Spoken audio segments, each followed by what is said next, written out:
Remember that Gambit let this one go through. They did not ban it out. Their final ban was Nocturne, targeting that at Kaigu, and he switched over to another comfort pick, Lee Sin, which he played many times during the qualifiers here for Worlds.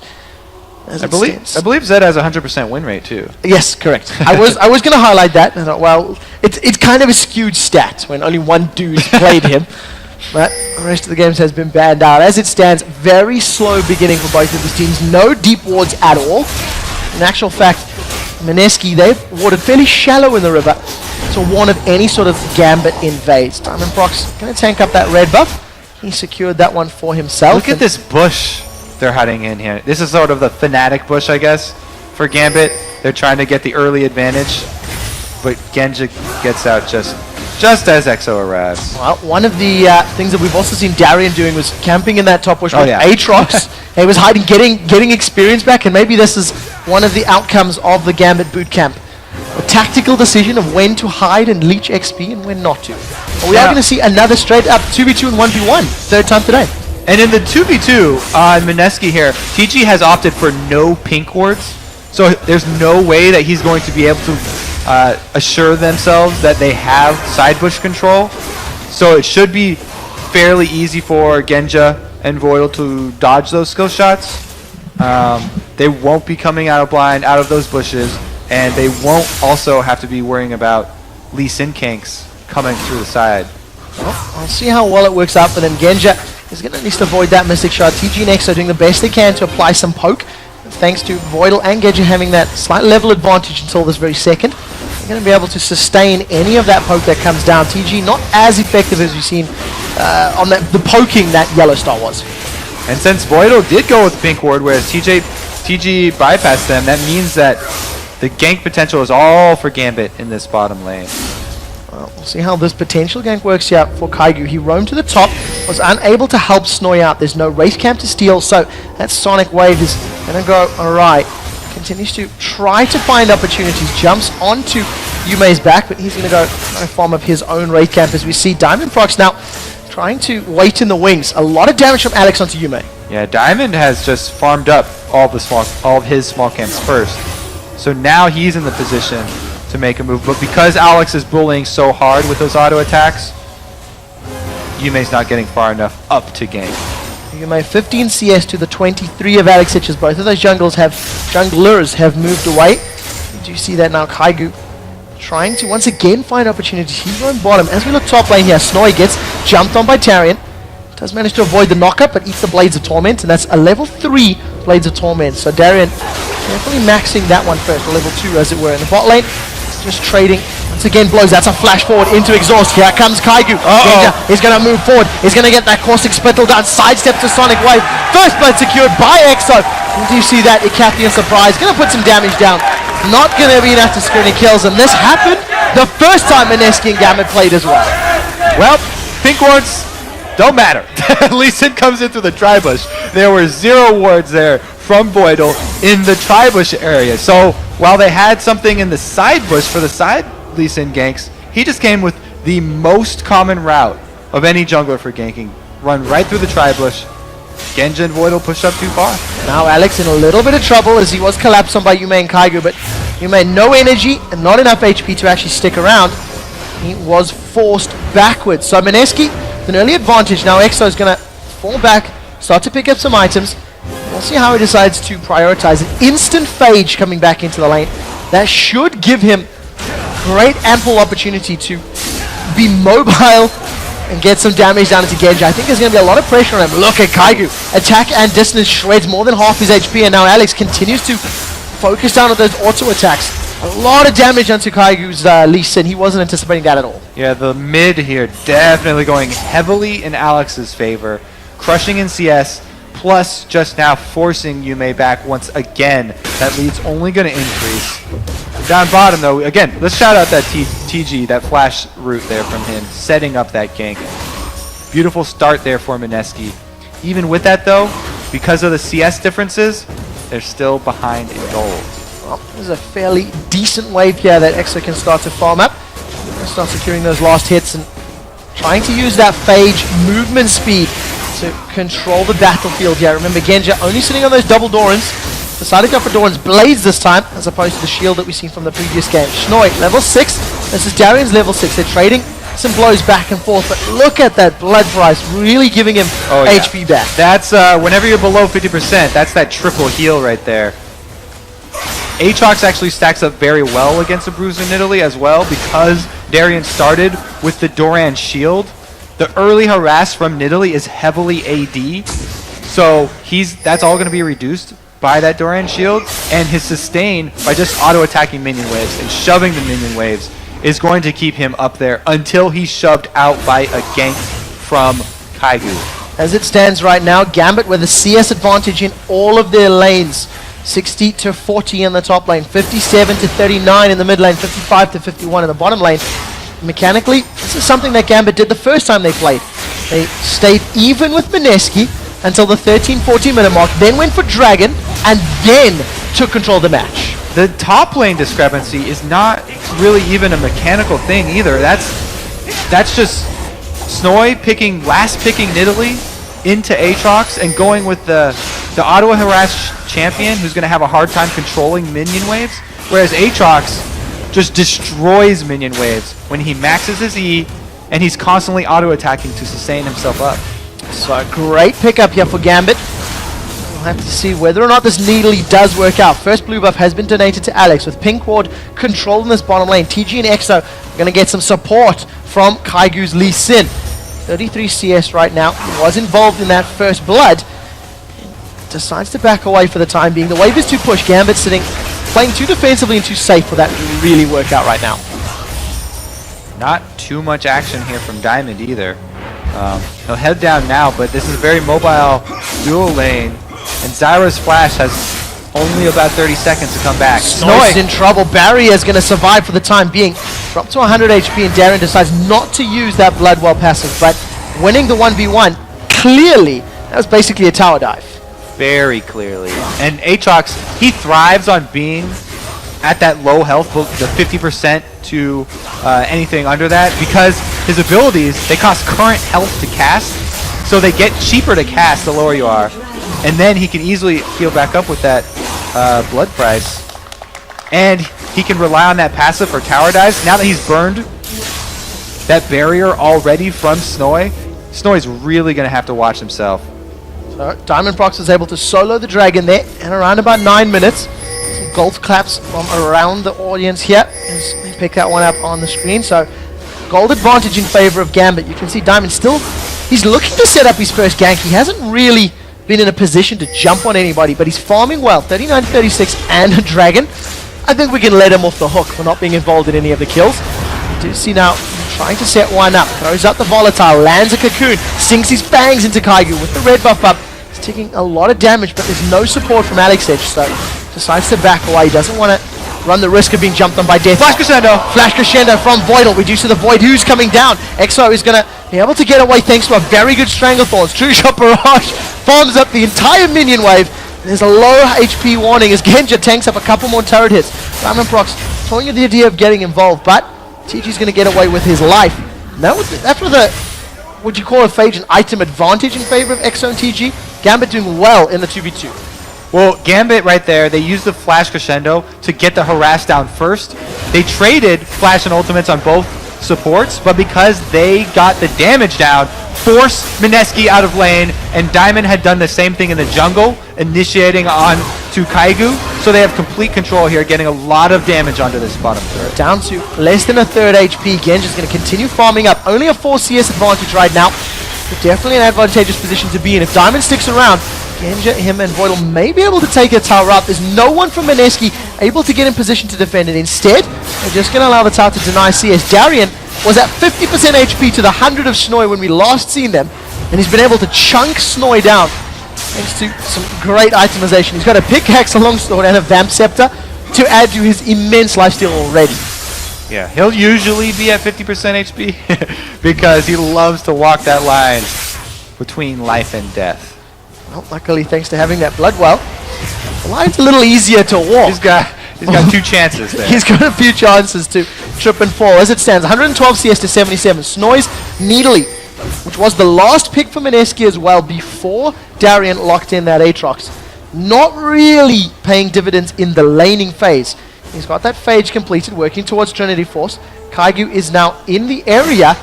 May decide to jump in here. Snoy is going to pounce down. You see Darren instantly getting away with that Dark Flight, and he gets out clean. He's not even burning anything major. I really like how Darien goes into Hydra as well. It gives Aatrox even more wave control. Both of his damaging abilities are already area of effect. He can instantly clear a wave with both abilities and one Hydra proc with an attack. It just turns Aatrox into such a split-pushing monster. Split pushing, definitely the name of the game for many of the European teams. Gambit, having played against so many of them, know how to deal with it. They're looking good when you compare how heavily they lost to Ozone earlier today. Genja, with that living artillery, is really keeping Exo's HP down. He's got that Sheen, but no real life sustain without the Masteries, runes, and of course that single door and blade. So whatever poke gets landed, it lasts significantly longer. Kaigu's coming bottom, but there's no flash this time for TG because he had to burn it defensively. So the initiate will be much harder for Mineski this time around. And here comes Diamond. So there goes the Spiderling, instantly flashed away by Kaigu. Doesn't get caught out by that Cocoon, and Genja, I'm pretty sure, was basically 1v2ing there. We do see Deathmark going down in this mid lane. Yume doing the best he can to survive. He follows it up, gets caught by the shockwave. Couple auto attacks from Alexic, and Yume forced to flash backwards. Now all of a sudden, Kaigu's the next target here for Gambit. A decent route is going to hold Diamond Procs in place as Exo and TG try to respond. Sonic Wave goes out, not going to be followed up by Kaigu. They get caught by a double crescendo. We immediately flick back. Now True Shot Barrage comes down, is avoided by Diamond Procs' great repel. Now he turns his focus over to Exo as TG was taken down in the background, and the tower is secured in the mid lane. Gambit really turning it on when it counts. Because Diamond has the upper hand on Kaigu right now with the completed Spirit Stone, he is exerting his pressure over this jungle, keeps on returning and finding Kaigu in his own jungle, chunking him down so that the rest of Gambit can collapse into the jungle and gain more advantage from that. They do take away the red buff after that kill as well. So not only do they have the red buff, they have a kill, they have 2 towers, they've already picked up a dragon, and there is a Ravenous Hydra completed for Darian's Aatrox. So if at any point he picks a fight with Shnoy, kill potential is going to be even higher. Dragon's up in 52 seconds, and I would imagine many members of Gambit will be responding to try to secure this. Yume is looking to take away this blue buff, and after the last engage that he did admit, that was a very half-hearted death mark that he put onto Alex. You could already tell he was hesitating and didn't really want to go in because he knew that he didn't have enough to finish off this Orianna who's rushed the arm guard. Now that he's got the blue buff, he does have extra cooldown reduction and more damage, but Darien has an escape. He's definitely picking a fight. Gonna dogfight over the wall. Snoy has decided to follow suit. Now Flash is still available for Darien. He is gonna flash the tree line. Now Kaigu has caught him out. Darien turns his damage over to Kaigu. Gets a lot of lifesteal back, and the Cocoon does not land. We did see an Ignite coming down from Darien onto Kaigu. Very good job not chasing there by Kaigu. It's deceptive when you get Aatrox low because he heals for so much and because he can get back up from that passive. Alex would have turned that around in Gambit's favor. The rest of Gambit right now grouped up towards that bottom half of the map. Diamond Procs and Voidal, they clear out the wards in the Dragon Pit, and they're going to drop this one down. The minion Spiderlings are tanking up most of the Dragon damage. The Diamond Procs mostly untouched. True Shot Barrage lands, doesn't secure it though. Because of Darian's run through the top lane there, and his long run around through blue buff, he got so much of Mineski's attention that Diamond didn't hesitate, used that time to distract Mineski, go get the dragon again. Well, Darien right now 170 CS, tied with Alexic on 170 CS. Alex has gone for the Haunting Guys to supplement his Tear of the Goddess. Yume definitely thinking about a fight, and with the help of Kaigu, they may have enough damage, but Alex, he's not intimidated at all. He has a 4-level advantage over Kaigu's Lee. All that he has to worry about is Zed plus Lee Sin combo, so he's rushed that arm guard for the early armor, and then he's going with very early items here with the Haunting Guys. Darien now gets to wait till that Q drops off. Yume just gets bursted down. Now Darien throws down the Massacre. This is 1v2. Schnoi has no mana, but in the Cougar form, he's not going to cost a lot. Diamond Prox is going to repel up. Does land Cocoon? Is it going to connect? That's the question. Schnoi gets caught out. Blades of Torment lands as well. They're going to tower dive this one. Bloodwell is available. Schnoi throws down the barrier. He tries to pounce away. 200 HP as Darien lands the slow. That's going to secure it. And Darien gets out off the lane cutting, pulling the attention and makes it work. Now all of a sudden, Genji and Voidal turn the focus onto Exo and TG. Oh, we do see Voidal just gets deleted by the true shot barrages. Exo, Arcane shifts forward. That's a double kill, 2v2 win in favor of Mineski. Very, very, very clean play there from the Mineski bottom lane. Alex doesn't want to let them get away from it, but he's in between a Zed and a turret. Deathmark is available. Here comes Yume. Essence Flux does land. Command Projector's up, giving that bonus armor as Exo spams out those arcane shifts. But now Kaigu, he wants to get involved. Exo hasn't given up yet. He's going to think about the arcane shift. No. Lands the Mystic shots and backs away. I think that was the right decision. Yeah, he thought about it. He made the right decision there. Darien, by the way, just want to say he's got very good accuracy with his Blades of Torment. So this is the crescendo initiate, and then Exo, he takes the initial burst from Kog'Maw, but barriers it and is able to flash out an ultimate right back over Voidal, timed perfectly with TG's knockup from the Stranglethorns, and here he able to re-engage onto Genja. Zyra also living because of her flash. So importantly, Zyra just able to sidestep that crescendo. If the Stranglethorns hadn't landed, it could have been a very, very different fight. So 3-3 on the kills, but Gambit are 7,000 gold ahead right now. Massive, massive lead. You can see 2,300 in the top lane, 2,300 in the mid lane as well. And 80 carries, as we highlighted, Exo 3-0. But he's the only shining light for Mineski right now. And he's down in CS. It's really Diamond again, going into the enemy jungle. Here comes Exo, Sonic Wave lands, Resonating Strike follows up, Kaigu, Dragon's Rage kicks him in the head to secure the kill. Genja's definitely thinking about picking a fight here, even without Voidal. That's the first kill of the game going to a member not being Exo on the Mineski squad. So a couple skirmishes going in Mineski's favor, but they're down so much CS. They're so far behind in gold here. The CS and the turrets are really, really hurting them. Aatrox is amazing as well at taking down those turrets, because for every percentage in that passive, it also gives them attack speed.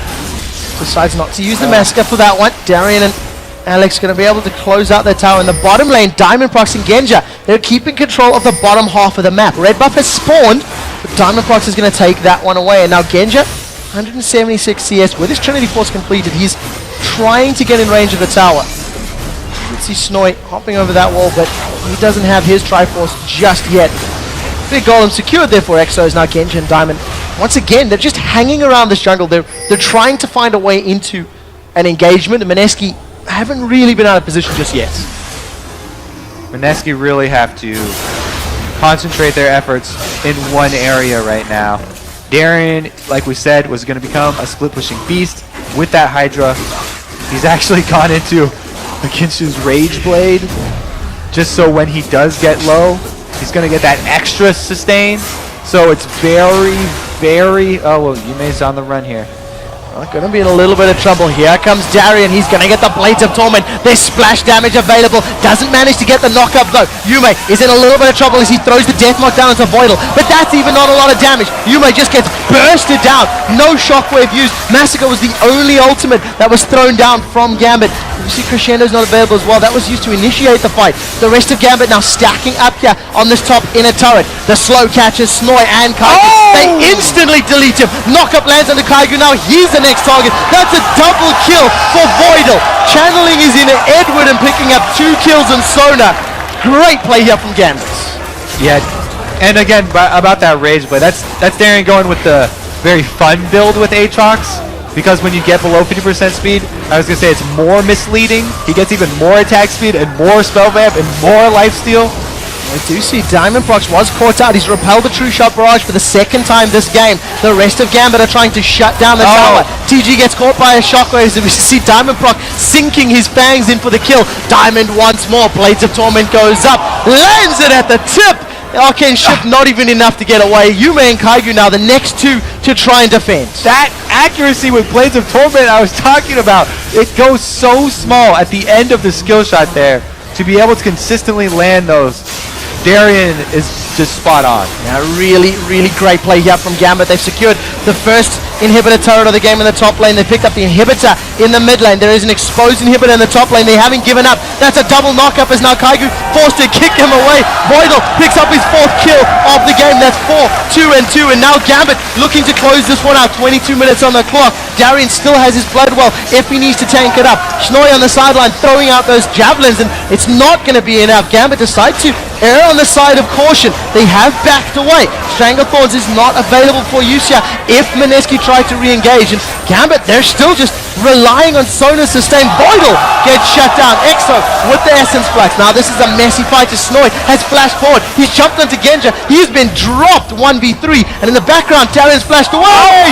Bloodwell gets popped. Exo landing every skill shot he needs to. Now all of a sudden Alex is in trouble. Deathmark should pick this one up. Yumei manages to land that. Gets out cleanly with that living shadow. And Gambit, they definitely stuck around far too long. Little bit too long there, but they did demolish the base of Mineski. And we did also get to see Darian's 0.96 attack speed in action, up to 1.63 there at one point. Well, right now, Darian is just so far ahead. He's picked himself up a Guardian Angel. His Bloodwell taken down, so now he needs to change it. Build a G8.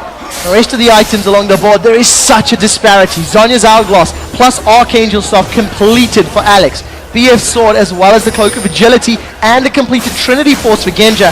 Exo's trying to go for a Brutalizer because he needs power now. This is just, when all the lanes are stronger, when every lane wins, it pretty much guarantees the end of the game is going to be like a 3-1-1 split push or whatever you decide to divide your champions into. They can shove all 3 lanes. Snoy's in a little bit of trouble. Yeah, he does manage to land the pounce. Does get caught by the slow. But not the second time. And Snoy unable to get away from Genja and Darren. And even if he had, Darren would have just flown over the wall and secured himself a kill. This needly 0 for 1 really not working out for Mineski. The numbers advantage Gambit are stacking towards that top exposed inhibitor. That's got to be their next target if you were a member of Gambit's. Brilliant tactician there. They're definitely going to go for the exposed inhibitor here. Up a man as well. 10 more seconds.